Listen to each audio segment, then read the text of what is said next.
There is a forest that can grow up to 2 feet in a single day.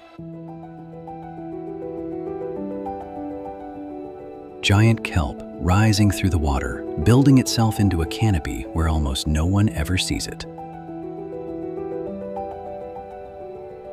It is easy to call it seaweed, but a kelp forest is a place.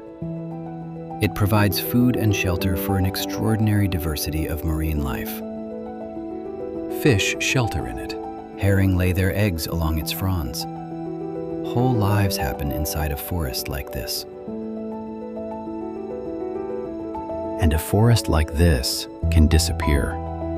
Near Comox in British Columbia, more than 550 hectares of it are simply gone. It happened quietly, while almost no one was watching.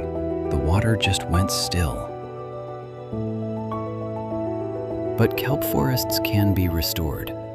In Hotham Sound and around Powell River, coastal kelp is helping bring these underwater forests back. Young kelp is cultivated before being introduced into carefully selected coastal areas, using methods including seeded lines and green gravel. With green gravel, young kelp is grown onto small stones, which are deployed into the ocean so it can establish and grow. This is slow, patient work, done by hand, with a crew on the water.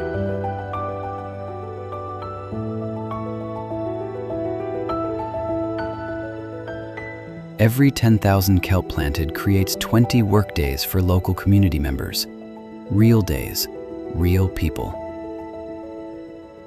Funded by orders like yours.